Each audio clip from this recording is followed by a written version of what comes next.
찬반 논란이 뜨거웠던 일명 타다 금지법 여객 자동차 운수 사업법 개정안이 오늘 국회 본회의를 통과할 것으로 전망됩니다.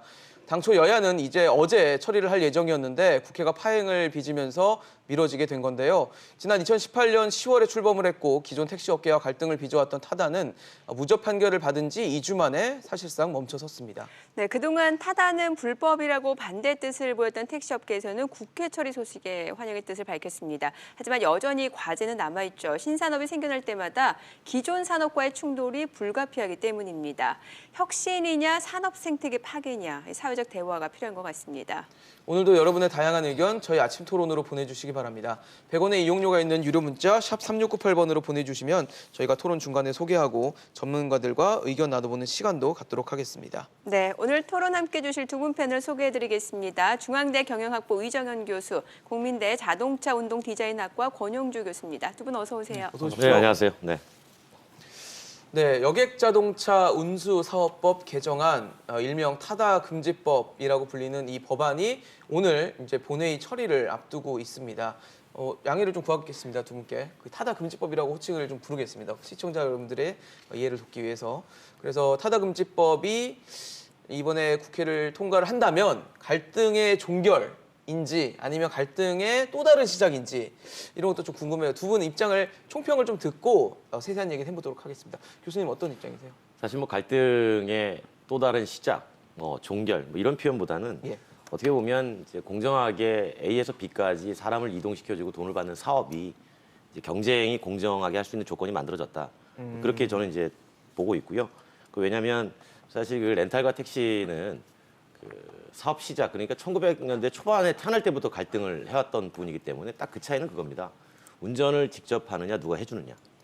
근데 이 타다 같은 경우는 운전을 누군가 해주는 유상운송 사업이었기 때문에 이제 본질적으로는 그게 렌탈이라 하더라도 기본적으로 돈을 받고 누군가 운전해서 목적지까지 소비자를 이동시켜 주는 것, 이 사업의 본질에서 택시와 충돌이 있었던 만큼 이번에 말씀하신 타다 금지법 또는 여객자동차 운수 사업법 개정안은 이제 국토부의 어쩔 수 없는 중재안이다 이렇게 보는 겁니다. 그렇다면 위 교수님은 어떤 입장이십니까? 저는 한 몇 가지 우리가 이제 키워드로 이걸 이야기할 수 있을 것 같은데 네. 하나의 키워드는 일파만파라는 우리가 이야기로 좀 할 수 있을 것 같습니다. 그래서 이번 사태가 향후에 대단히 다양한 형태의 악영향을 미칠 것이다라고 이제 생각을 좀 하고 있습니다. 그러니까 타다 같은 경우는 기존에 예를 들어서 이제 그 국토부에 거기에 대한 유권 해석을 받고 요구하고 법적인 로펌의 이제 법적 자문을 받은 상태에서 사업을 시작을 했는데 만약에 타다가 국토부가 이거 불법이다 하지 마라 그래서 안 했을 겁니다. 근데 심지어는 예를 들면 영수증 발행에 대한 영수증의 형태, 내용 등등까지 다 국토부하고 논의를 하면서 담당자들하고 사업을 전개해왔고 무려 국민들의 170만 명의 이용자가 이용을 했던 회원으로 가입했던 이런 어떤 멀쩡히 가고 있던 사업을 거기에 이제 어떤 택시업계라는 기득권 산업의 압력에 의해서 국토부가 갑자기 불법이라고 주장하기 시작했고 거기에 국회가 동조했고 심지어는 법원이 무죄 판결을 낸 사안에 대해서 추가로 땜빵식의 어떤 입법을 보완하면서까지 강행했다는 것 이 자체를 보면서 아마 대한민국의 스타트업이나 아마 대한민국의 IT 생태계에 종사하는 사람들은 누구나 다 절망감을 느꼈을 겁니다. 그래서 이런 상태에서 과연 대한민국의 향후의 4차 산업혁명은 차치하고 IT라는 가장 기본적인 생태계가 과연 존속 가능한가? 즉 멀쩡히 하고 있던 사업을 유권 해석을 바꾸거나 법을 사후적으로 보완해서 법을 바꿔가지고 막는 이런 상황이 참 참담하지 않나라고 생각합니다. 네, 그 타다 금지법 내용을 보게 되면은요, 이제 11인승 이상, 15인승 이하 그 승합차에 이제 운전기사를 알선할 수 있는 범위를 제한했는데 여기에 대해서 타다 측에서 강하게 반대를 했습니다. 그런데 국토부가 수용하지 않았단 말이죠. 그 이유는 뭐라고 볼 수 있을까요? 그러니까 이제 2014년도에 그 렌탈 기반 11인승에서 15인승의 운전자 알선을 허용해 준 규정은 2014년도에 만들어진 겁니다. 예. 그러니까 2014년도에 만들어질 때 그 당시에 이제 관광 목적 활성화, 그다음에 여럿이 놀러 갔는데 차를 한 대만 빌리고 싶은데 이종 면허밖에 없어서 일종 면허가 없는 사람들을 위해서 이제 만들어진 규정이었고 그 규정을 원래의 취지대로 살리겠다는 겁니다. 사실 국토부 입장은. 네네. 그래서 말씀하신 것처럼 11인승 이상 15인승 이하 승합차의 운전기사는 알선할 수는 있지만 그 알선할 수 있는 범위를 제한하겠다는 게 이제 국토부의 방침이고요. 그것은 없다가 만들어진 게 아니라 원래 있던 규정을 제대로 준용을 하겠다라는 그 입장으로 이제 가져갔던 거죠.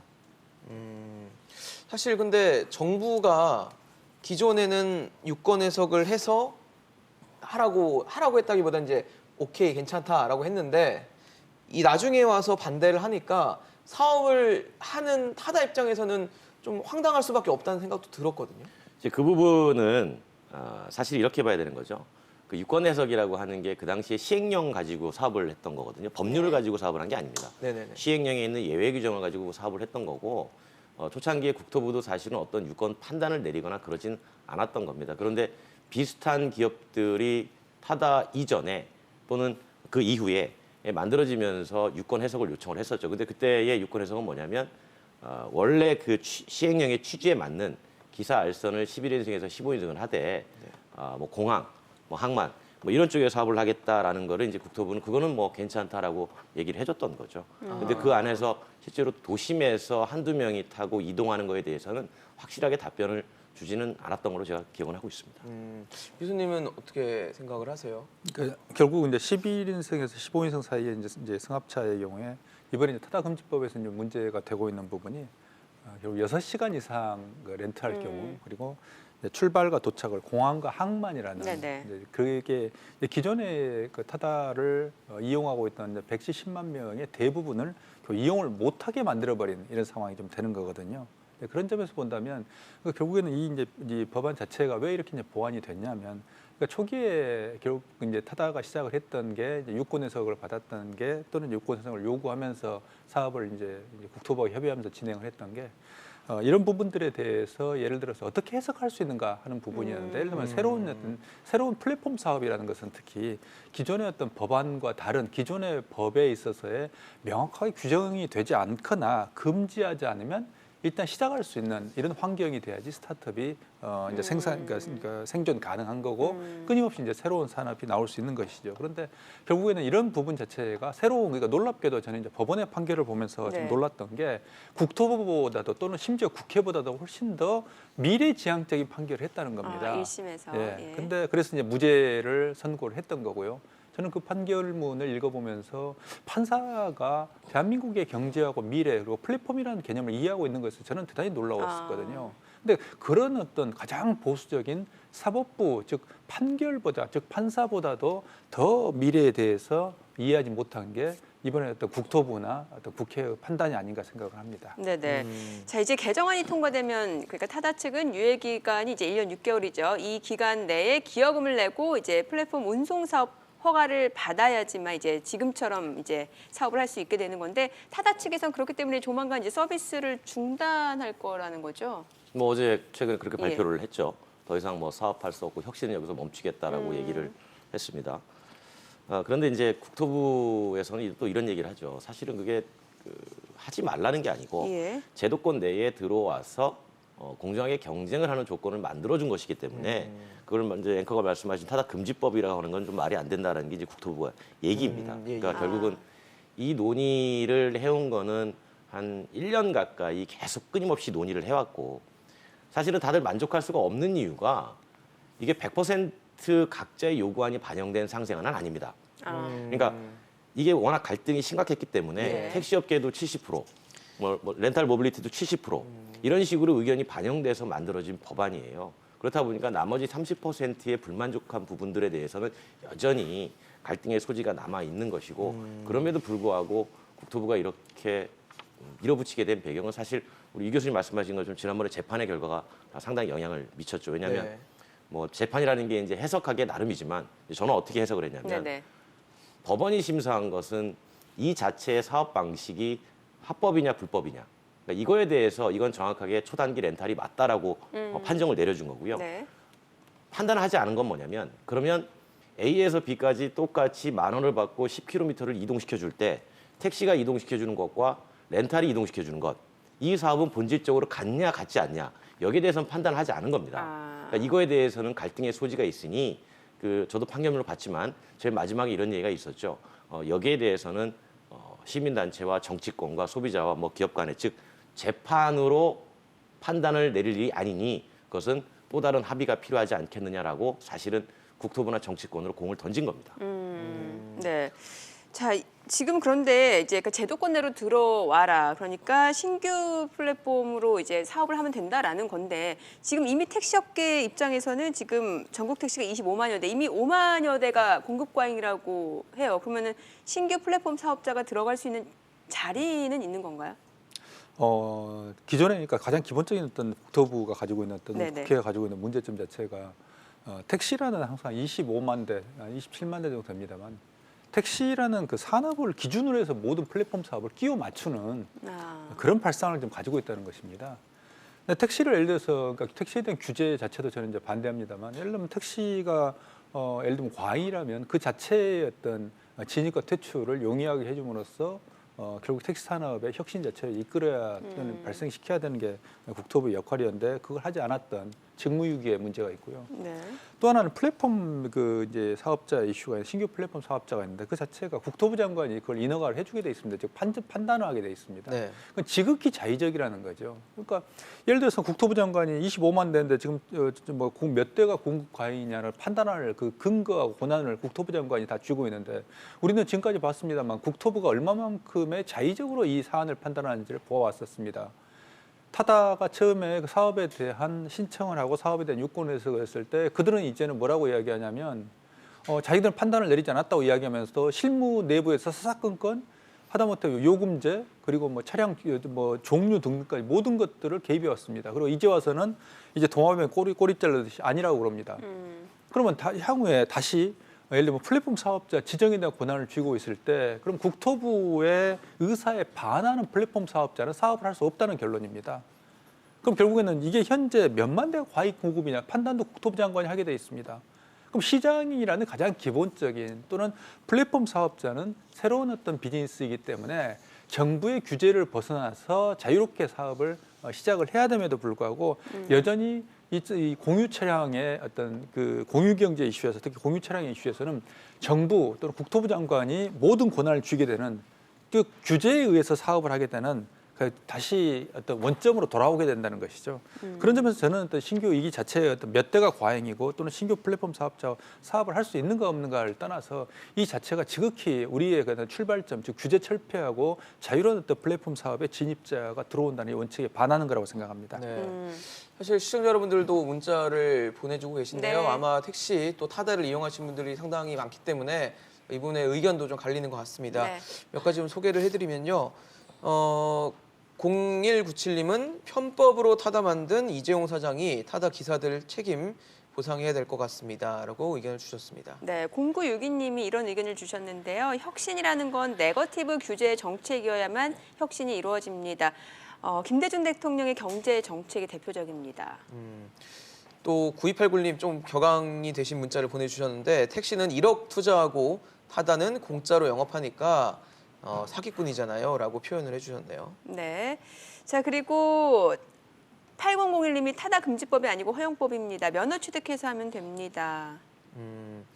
또 0962님 진정 경제 혁신을 위한 결정인지 국회의원들의 선거를 위한 입법 악용은 아닌지 묻고 싶습니다. 라고 앞서 해주셨네요. 네거티브 규제 정책이 바로 혁신으로 갈 수 있는 부분이다라고 지적해 주신 분이 올려주셨네요. 네, 여기 보면 뭐 타다 책임 어떻게 지을 것인가에 대한 언급이 돼 있는데 아마 지금 현 상황에서 좀 이제 타다가 과연 어떤 선택을 할 것인가 또 중요할 것 같거든요. 지금 뭐 이재용 사장의 책임 얘기가 나오지만 뭐 기사들에 대한 책임이라든지 아니면 다른 사업으로의 어떤 진화라든지 또 변화가 필요하지 않을까 싶습니다. 예, 그러니까 타다 입장에서는 현재 일단은 사업을 당분간 아마 지속을 일단 중지를 선언을 했습니다만, 그럼에도 불구하고 아마 현재 기사들의 어떤 생계의 문제, 그렇죠. 10,000명 가까이 되는 분들이 있기 때문에 이런 분들에 대한 어떤 이슈가 있어서 당분간 사업을 지속하면서 향후에 어떤 식으로 이걸 진화시킬 것인가, 즉 변화시킬 것인가를 고민할 걸로 생각을 합니다. 그래서 결국에는 이제 기존에 예를 들어서 그 범 체계를 일단은 준용을 한다면 특히 이제 공항과 항만을 기반으로 하는 이 체계를 어떻게 이제 유지할 것인가 또는 그걸 이제 도입할 것인가 하는 이슈가 또 있을 뿐만 아니라 네. 이제 택시 이제 면허를 어떻게 이제 사서 드릴 것인가 하는 이슈, 이제 그 이제 자본을 좀 필요로 합니다만, 예. 뿐만 아니고 현재 이제 전국에 이제 총량제 규제가 있습니다만 그게 이제 27만 대라는 택시 전체의 총량 범위 내에서 이제 플랫폼 사업자가 진입하게 돼 있습니다. 그걸 어떻게 좀 유연하게 만들 것인가, 즉 그걸 확장하거나 아니면 그걸 폐지할 것인가 하는 이슈, 이런 어떤 이슈로 전환시키면서 어쨌든 1년 6개월의 어떤 유예 기간이 남아 있기 때문에 그 기간 동안에 어떻게 이제 타다의 비즈니스 모델을 발전시키거나 또 변화시킬 것인가 네. 하는 것들을 고민할 걸로 생각을 합니다. 네. 교수님 보시기에는 지금 타다가 어쨌든 선택의 기로에 서게 될 것으로 보이는데 이런 상황에서 사실 타다 기사님들의 생계 문제도 분명히 문제가 될 수밖에 그렇죠. 없잖아요. 네. 이건 어떻게 좀 제도권 안에서 영향을 미칠 수 있을까요? 그러니까 뭐 유지영 교수님 말씀하신 거에 제가 100% 동의를 하는 부분이 하나 있는 게 뭐냐면 사실 그 일자리의 문제이기 때문에 이제 그 부분에 대해서는 정부도 같이 고민을 해줘야 됩니다. 그러면 택시가 반드시 이 법안 때문에 유리해진 거냐라고 해석을 해보면 네. 꼭 그렇지도 않습니다. 아, 그래요? 그러니까 왜냐하면 그 우리가 항상 얘기하는 게 지금 문자도 많이 들어왔지만 예. 그러니까 제도권 안에 들어와 가지고 사업을 할 수 있게 만들어 준 겁니다. 그러면 정부는 여기서 역할이 끝난 거예요. 그러니까 무슨 얘기냐? 제도권 안에서 기업 간에 어마어마한 경쟁이 일어나게 만들어 줄 겁니다. 그럼 분명히 퇴출이 되는 택시 사업자들이 나오기 시작할 거예요. 산업 안에서 자정작용이 그렇죠. 일어날 것이라. 그렇죠. 그래서 지금 나오는 얘기들이 예를 들면 호출을 할 때 뭐 세차를 할 수 있게 만들어 준다든가. 네. 왜냐하면 이제 사람들이 좋아했던 이동 서비스의 혁신이라는 게 인적 서비스와 차종이었기 때문에. 하지만 차종은 제한에 묶여 있어가지고 바꿀 수가 없으나 인적 서비스는 얼마든지 가능하다는 얘기죠. 친절도가 높은 사람들이 쉽게 말하면 소비자들의 평가에 의해 가지고 오히려 더 배차가 먼저 되고 그렇게 되면 수익이 좋은 사람은 계속 늘어날 것이고 그리고 불친절한 사람들은 오히려 호출이 안 될 것이고 그렇게 되면 돈을 못 벌잖아요. 네. 그럼 자연스럽게 퇴출이 된다라는 거죠. 이제 그런 자리를 플랫폼이 빠르게 메꿔 나갈 수 있도록 만들어주면 그 일자리가 중간에 단절되거나 그런 것도 최소화할 수 있지 않겠느냐 이제 그런 생각들을 하는 겁니다. 그래서 많은 분들이 얘기하시는데 이게 뭐 택시가 이겼다 졌다 이런 개념이 아닙니다. 예. 이게 아니라 아마도 이걸 계기로 해서 택시 안에서는 과거에 경험하지 못했던 어마어마한 치열한 경쟁과 혁신들이 지금까지는 우리 이 교수님 말씀하신 것처럼 제도권으로 어떤 사업이 보장이 되고 이랬는데 오히려 그 보장을 없애버리는 쪽으로 갈 가능성이 상당히 크다라고 저는 보는 겁니다. 네. 여기에 대해서 어떻게 보세요? 저는 이제 그 부분에 대해서는 조금 이제 좋은 말씀이긴 한데 조금 회의적입니다. 예. 왜냐하면 그러니까 저는 이제 항상 이제 우려스러운 게 뭐냐면 4차 산업혁명 시대 글로벌 경쟁을 우려합니다. 그러니까 이게 택시하고 예를 들어서 이런 뭐 차량 공유의 어떤 승차 공유의 어떤 사업 자체가 한국에서만 발생을 했다면 또 한국에서만의 이슈라면 우리가 그 시간을 가지고 논의하고 대안을 찾아가고 이게 가장 바람직할 것입니다. 그런데 우리는 글로벌 경제에서 이미 4차 산업혁명 시대에서 글로벌 어떤 경쟁을 피할 수 없습니다. 이번에 코로나 사태를 보면 바로 합니다. 그래서 이미 전 세계가 하나의 공동체로 엮여져 있다는 걸 이번 불행하게도 코로나 사태가 극명하게 보여주고 있습니다. 그러면 해외에는 예를 들면 미국의 우버가 있죠. 그다음 중국의 디디 출신 같은 그런 어떤 공룡들이 있습니다. 그다음 심지어 동남아는 그랩이라는 회사가 있습니다. 네. 우리나라의 모빌리티 산업은 동남아 사업보다도 안 됩니다. 수준이 낮습니다. 이런 상태에서 과연 택시를 기준으로 택시라는 그 틀 안에서 즉 구시대적이고 이미 그러니까 시대가 있으면 지난 이런 어떤 구산업을 중심으로 신산업을 목을 비틀어 집어넣는다는 게 그게 과연 어떤 의미가 있는지 저는 대단히 회의적입니다. 아, 이게 뭔가 제도권 내에서 자율 경쟁을 하게 만든 게 아니다라는 거죠. 예. 예.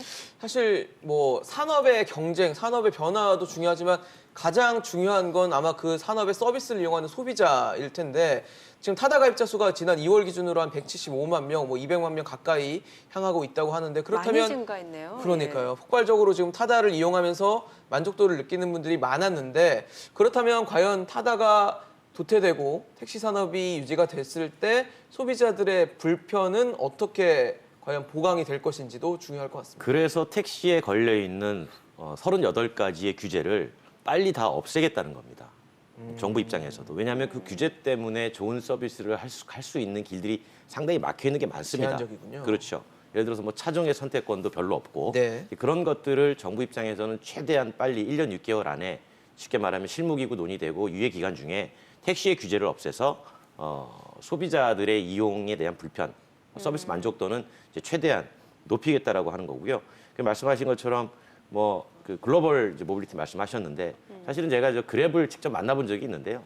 그랩에서는 한국 진출 계획이 없습니다. 왜냐하면 인프라가 잘 돼 있는 나라는 그런 모빌리티 기업들이 진출해서 실질적으로 뭔가 사업을 키워갈 가능성이 상당히 적습니다.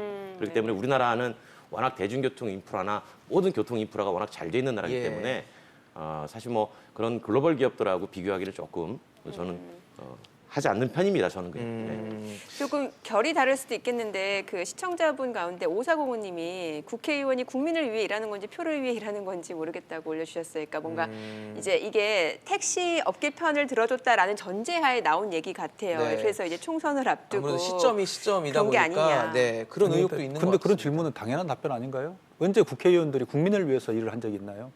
국회의원들은 항상 표를 지금 총선이 2달이 남지 않았는데 이번에 저는 그 법사위 통과를 보면서 정말 절망감을 느꼈습니다. 대한민국 미래에 대해서.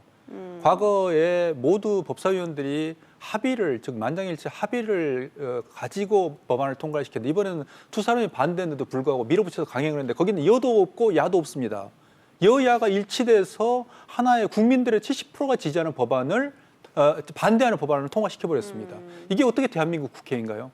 이게 국회의원이 국민을 위해서 일하는 건지, 즉 70%의 국민을 보고 일하는 것인지, 지역구에서 표를 보고 또는 구산업이라는 택시 산업 종사자들의 표를 의식해서 그러는 건지, 또는 그분들의 영향력을 생각해서 그러는 건지 저는 정말 절망감을 느꼈습니다. 저는 거기에 대한 답변은 이번 사태에서 정말 너무도 명확하게 보였다고 생각합니다. 네네. 자, 그리고 또 질문을 올려주셨으니까 또 여쭤볼게요. 보니까 타다도 카카오처럼 인수해서 택시 회사를 인수해서 영업하면 된다. 이거에 대해서는 또 어떻게 보세요? 그러니까 사실은 그게 이미 택시 쪽에 들어가서 카카오 모빌리티가 사업을 하고 예, 있어서 예. 항상 비교가 되는 부분이긴 하죠. 근데 이제 타다 입장에서 보면 그 안에 들어가서 카카오랑 같이 경쟁하기에는 덩치가 너무 작은 거죠. 실질적으로 카카오랑 카카오가 너무 거대하다. 예, 그렇죠. 거대하기 때문에 그렇기 때문에 최소 비용으로 국민들이 좋아하는 이동 서비스에 대한 혁신을 추구하려고 했던 것이고, 근데 이제 정부 입장에서는 그건 다 좋은데요. 어쨌든 기존에 하던 사업자도 있으니까 한 운동장에서 똑같은 조건으로 경쟁을 하시는 게 낫겠습니다라고 해서 만든 것이고, 그러다 보니 앞서도 말씀드렸지만 그 안에 들어가기 싫은 사업자와 들어오라고 하는 사업자 간에 서로 갈등이 생겼던 것이고, 정부 입장에서는 그거를 그럼 모두 만족을 못 시키니 어쨌든 중재안을 만들어 놓고 그게 이제 이번에 법사위에 통과한 거고 이제 오늘 본회의에 올라간 것이고, 네. 그러다 보니까 이주영 교수님 말씀처럼 그런 좀 매끄럽지 못한 이제 그런 과정도 중간에 생기는 건데, 그게 그러면 과연 뭐 국민들을 생각하지 않냐 생각하느냐 이런 차원이 아니고 저는 이렇게 보는 겁니다. 택시 기사도 정부에서 볼 때는 국민들이고 타다 이용자도 국민들이고 모두 국민들이죠. 타다 사업자도 국민들이고, 그러하니 중재안을 만들었는데 모두가 만족을 못하는 거예요. 하지만 그 중재안이 결국은 최선의 선택이 될 수밖에 없는 상황이 만들어진 거죠. 그런 측면에서 본다면 그나마 갈등의 소지를 앞으로 쥐어놓은 것은 상당히 긍정적인 평가가 될 수 있는 부분이다라고 저는 보는 겁니다. 네. 교수님께서는요? 저는 이번 사태가 어쨌든 이제 글로벌 차원에서 볼 때도 대한민국의 불확실성을 한층 더 증폭시키는 어떤 악영향을 미치고 있다고 생각합니다. 오히려 불확실성이 네. 증대됐다. 그러니까 정부 공무원들하고 협의하면서 나갔던 사업이 갑자기 정부 공무원의 판단이 바뀌고 특히 장관의 판단이 바뀌고 심지어 법원에서 무죄가 나온 걸 그걸 이제 입법 과정에서 국회에서 그걸 땜빵해가지고 그걸 엎어버렸다고 생각을 한다면 네. 글로벌 차원에서 볼 때 어느 나라가 대한민국이 투명하다고 생각할 것이며 그리고 투자자들 입장에서 볼 때 특히 이제 국내 IT 어떤 종사자들 또는 혁신가들의 입장에서 볼 때 이제는 모든 게 불투명해졌다는 겁니다. 그러니까 언제는 합법이었고 언제는 가능한 사업이었는데 정부 판단에서 또는 국회 판단에서 언제든지 이게 불법이 될 수 있는 소지. 이건 대단히 사람들을 즉 사업하는 새로운 어떤 혁신을 시도하는 사람들을 불안하게 만드는 거거든요. 그래서 사실 합법 불법보다 더 최악의 상황이 뭐냐면 불투명하다는 겁니다. 그래서 그런 점에서 저는 이번 사태가 단지 택시가 유리하냐 아니면 뭐 모빌리티가 유리하냐를 떠나서 대한민국의 어떤 IT 산업의 미래에 대해서 지극히 조금 부정적 영향을 미칠 그런 중요한 하나 시금석이 되어버렸다라는 그런 생각을 좀 하고 있습니다. 네. 근데 제가 한 가지 좀 첨언하면 예. 그 유정 교수님이 이제 불투명 말씀하셨잖아요. 네. 저는 그걸 반대로 보거든요. 오히려 투명해질 수 있는 계기가 될 수도 있다라는 거죠. 왜냐하면 꼭 타다라는 렌탈 기반의 모빌리티 기업만 있는 것도 아니고 택시 안에서 뭔가 투자를 기다리고 있는 수많은 그 안에서 혁신을 꿈꾸는 모빌리티 기업들 입장에서 보면 사실은 투명해진 거죠. 그러니까 이게 보는 시각이 어느 쪽에 프레임을 논의에 따라 가지고 하나는 불투명, 하나는 투명 뭐 이런 식으로 달라질 수가 있어서 네. 뭐 여기에 대해서는 각자의 입장이 있다고 생각합니다. 네. 알겠습니다. 오늘 국회 본회의를 앞두고 있는 타다 금지법 앞으로 더 큰 숙제가 남아 있다는 결론을 낼 수밖에 없는 상황인 것 같습니다. 오늘 아침 토론 권용주 교수, 위정현 교수와 함께했습니다. 말씀 감사합니다. 잘 감사합니다. 들었습니다.